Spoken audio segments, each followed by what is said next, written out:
seus. Fábio, muito obrigado por estar aqui hoje na estreia da Laje. É um prazer enorme estar aqui contigo. Você tem uma trajetória muito bonita nas periferias de atuação e hoje eu queria falar um pouco com você sobre a sua trajetória, sobre a sua militância como pastor de esquerda nas periferias.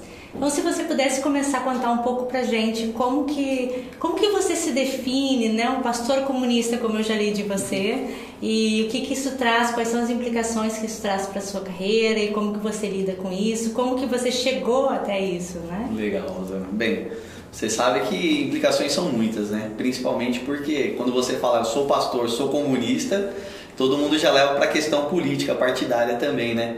Você já escreveu um texto também e falando que era comunista e as pessoas elas acabam levando um pouco para o lado partidário, mas todo cristão deveria ser comunista, porque Cristo ele te leva a repartir. E quando você olha, por exemplo, a igreja do primeiro século, ela está repartindo, ela está vendendo seus bens e está repartindo entre todo mundo, ninguém passa necessidade, o texto bíblico já diz isso.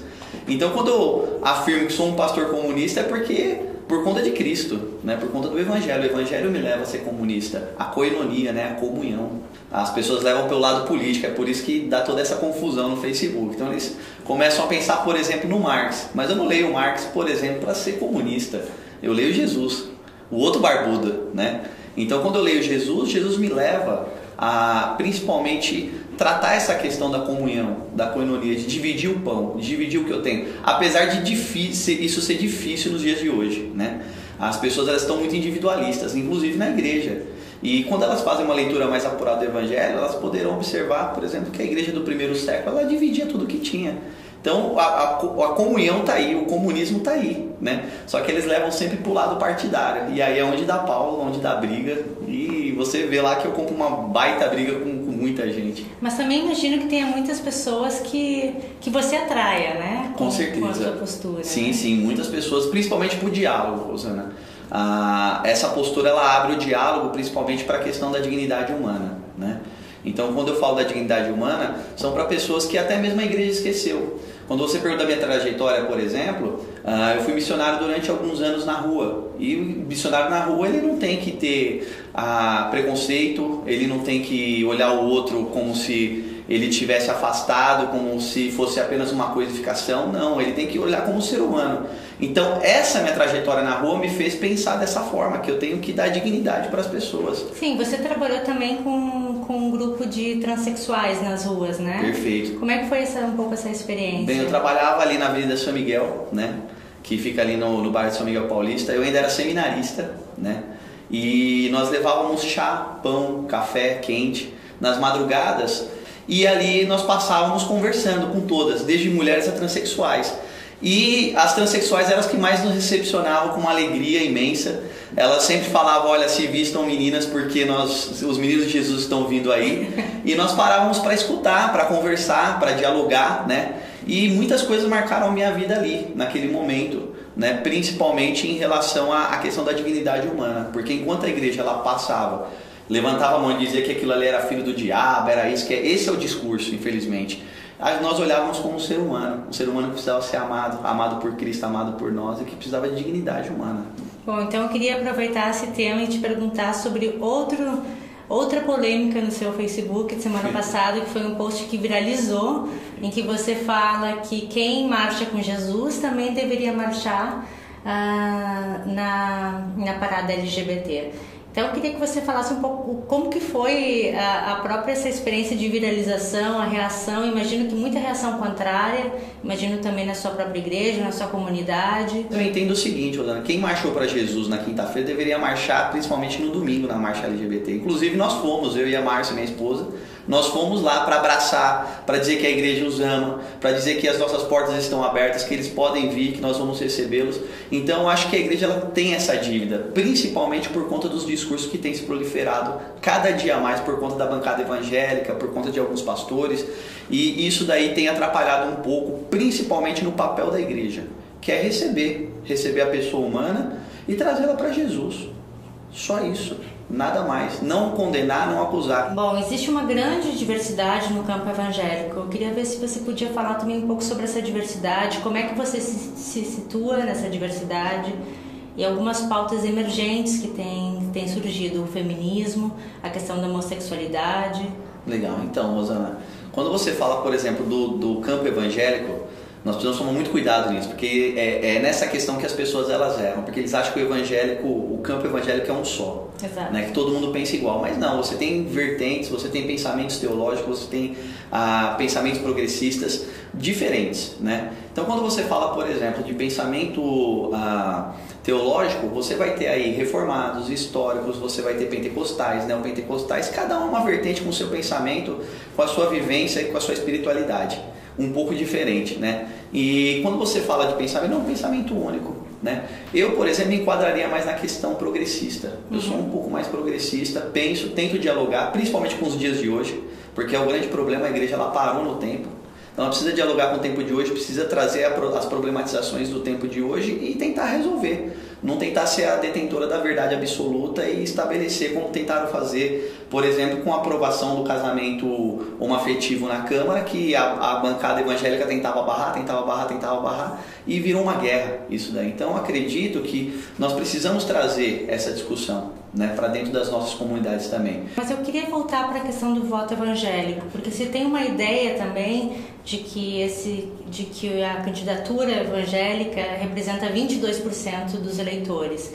Existe esse voto evangélico unificado? Você acredita nisso? Esse é um tema difícil, viu? Porque você pega, por exemplo, algumas candidaturas, algumas deram certo, outras não. Eu vou dar 2 exemplos aqui. Por exemplo, em São Paulo, você pega aqui o Celso Russomano, que era aprovado, que era praticamente candidato de uma grande igreja, né, de uma grande igreja neopentecostal, que tinha o apoio da igreja, da sua emissora, e ele não conseguiu ganhar. Em contrapartida, no Rio de Janeiro, você tem o Marcelo Crivella, que ganhou do Freixo, né, que era esquerda, e ele é um cara que subiu o morro, conseguiu os votos lá e conseguiu ganhar a prefeitura. Então, eu acho que isso daí ainda precisa ser muito estudado, né?